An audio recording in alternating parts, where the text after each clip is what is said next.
So this is Estefania. Today is September 29th. It is a Thursday.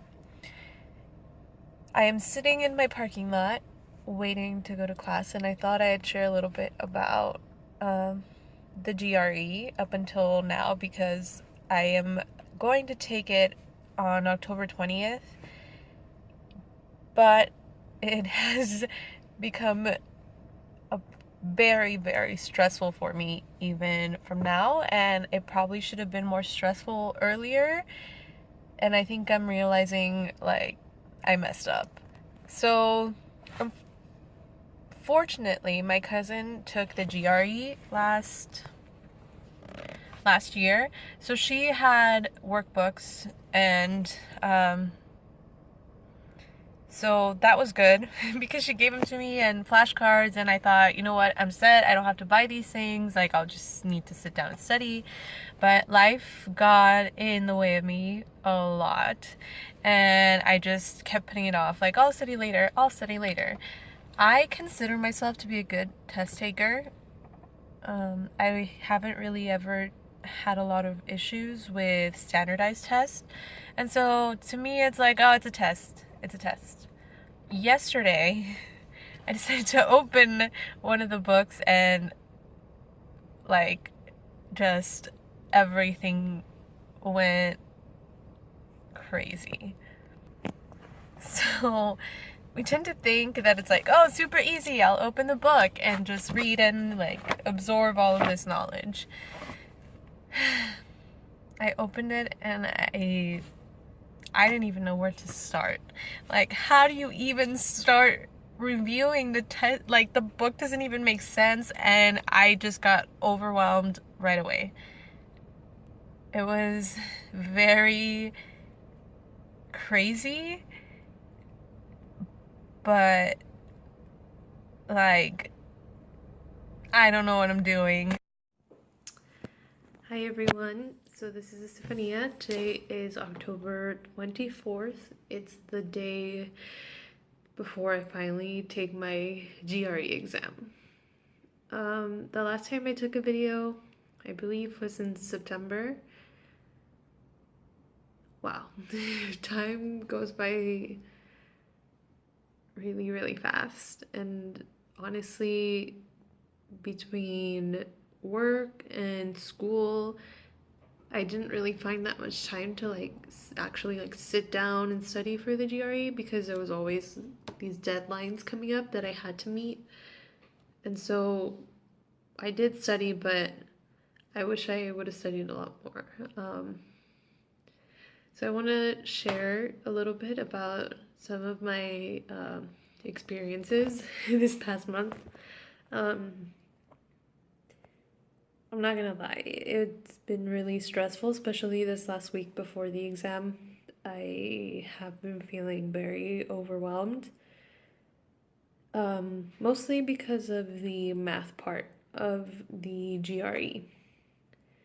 I am studying communication studies. This is my 5th year at the University of Texas at El Paso, so UTEP. Been there for 5 years.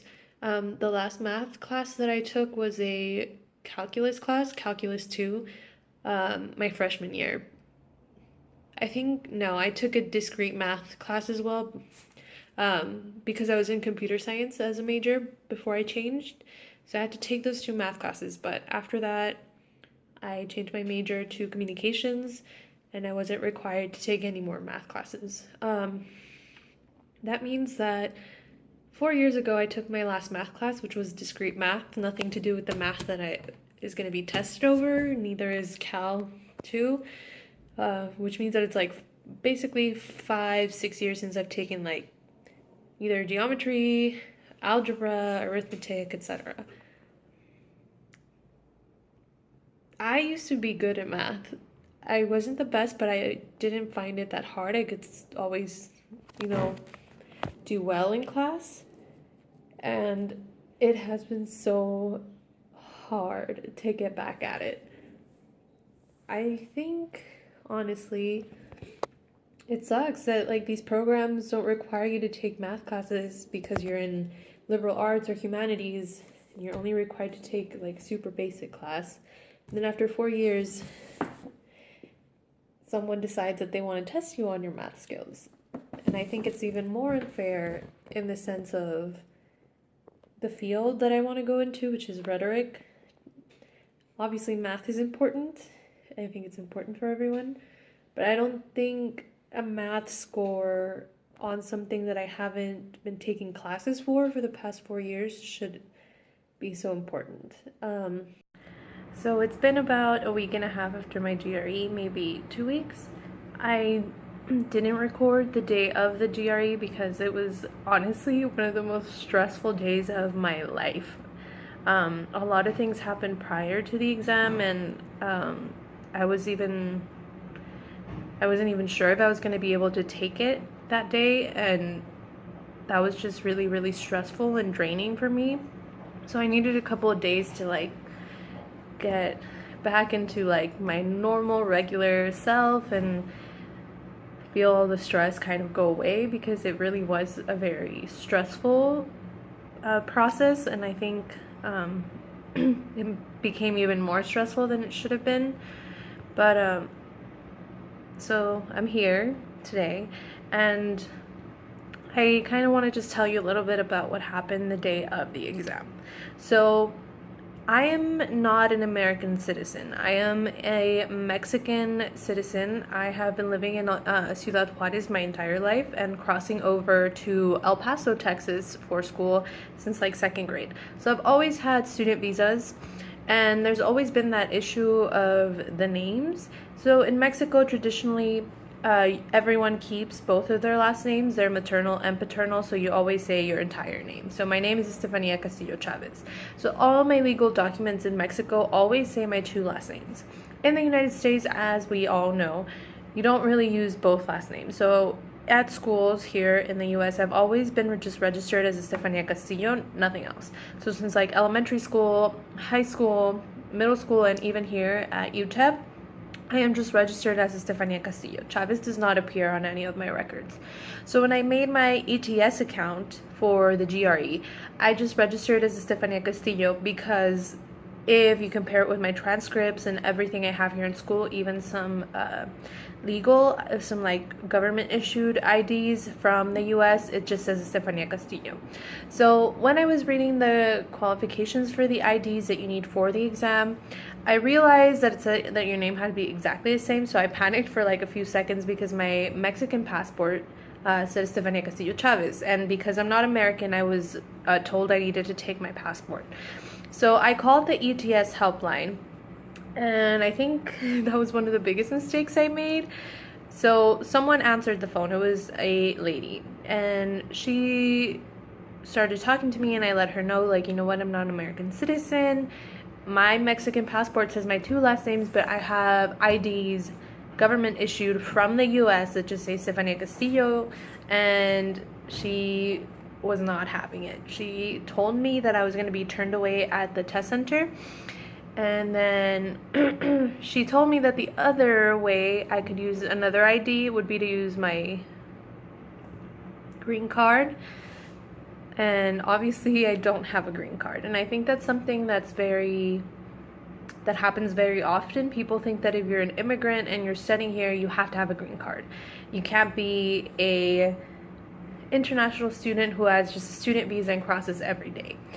And so I let her know that I didn't have a green card, and then she made like a really, like, it felt like a negative comment. She just kind of, her tone changed and the way that she addressed me really changed. And then she told me that I should use my student visa, but my student visa also says Estefania Castillo, and it's expired because if many of you know, international students, your student visa doesn't need to be, can be expired, but your I-20 document, the one the school that you're at signs every year, has to be the one that's up to date. So I have my student visa from high school still because I attended high school here in El Paso. So my I-20 is the one that's signed and current. So I told her that my student visa was expired, and she, again, her tone changed, and she basically told me just not to show up for the exam. She told me, you know what, someone like me who isn't an American citizen and doesn't necessarily live in the US. Yes, I work in the US, I have a working permit, but my family doesn't. And $200 is a big difference. Right now, the difference between the peso and the dollar is crazy.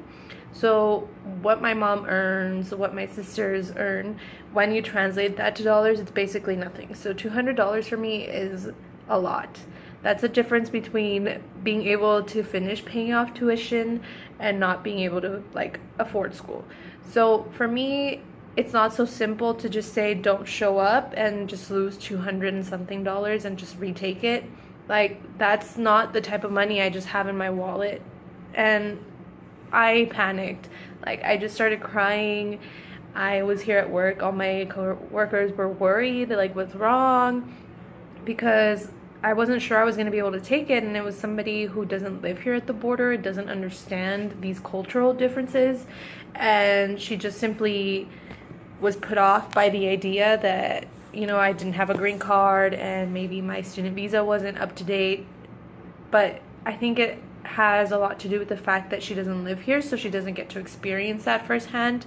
I think that's something that people don't take into consideration. Cultural differences and the idea that, you know, things aren't just so simple, they're not so black and white, you have a green card or you don't. And I definitely saw that with my conversation. So I did go to the testing center and tried it there, and I said, you know what, if they don't let me in, then they don't let me in. But I'm going to try. I can't afford to lose $200. So I went to the testing center. They didn't tell me anything. And I think it really has to do with the fact that the people at the testing center live here at the border and they understand these cultural differences. And just because my second last name is on my passport doesn't mean I'm not Estefania Castillo. And there really wasn't a point of like requesting a name change, because then it would be really different with all my transcripts, like from elementary all the way to like university. So that would have caused another problem. So I'm glad that they didn't tell me anything and I was able to take the test. All that stress really